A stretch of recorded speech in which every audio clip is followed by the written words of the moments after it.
Alors j'ai installé les capteurs de pression, ils sont appairés.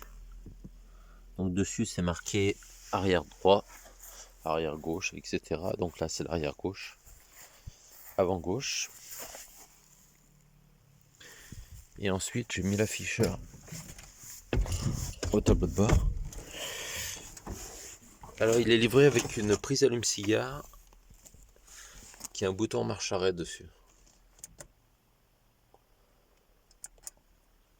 Donc voilà, quand je le mets en route, il m'affiche plusieurs valeurs. En blanc c'est la pression des pneus, avant gauche, avant droit, arrière gauche. Et en jaune c'est la température à l'emplacement des valves. Donc 25 degrés environ. Et puis au centre, c'est la tension batterie. Alors là, j'ai 11,8. C'est pas tellement précis parce que en vrai, j'ai presque 13 volts.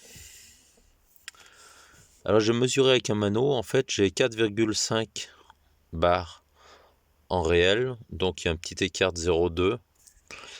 Et ensuite, quand on va dans les menus, donc je fais un appui long à l'arrière. Après, je fais défiler.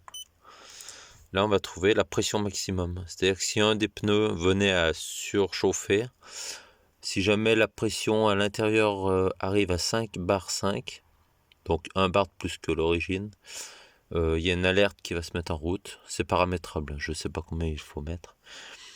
Ensuite, le plus important, c'est celle-ci, c'est la pression basse. C'est-à-dire, arrivé à 3 bars, l'alarme va retentir. Et ensuite, le dernier paramètre, c'est la température au niveau des valves.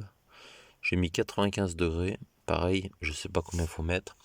Mais dans l'idée, c'est si j'ai un frein qui reste un petit peu serré, la température de la jante va augmenter. Et j'espère qu'avec cette température, ça va m'indiquer qu'il y a un problème de frein. Voilà, donc si je reviens au menu général, en faisant valider, ensuite je suis obligé de l'éteindre. Je le remets en route. Et voilà. L'idée, c'est vraiment, si je vois qu'une des pressions chute en roulant, voilà, ça m'avertit qu'il y a une crevaison lente et ça pourrait me sauver un pneu.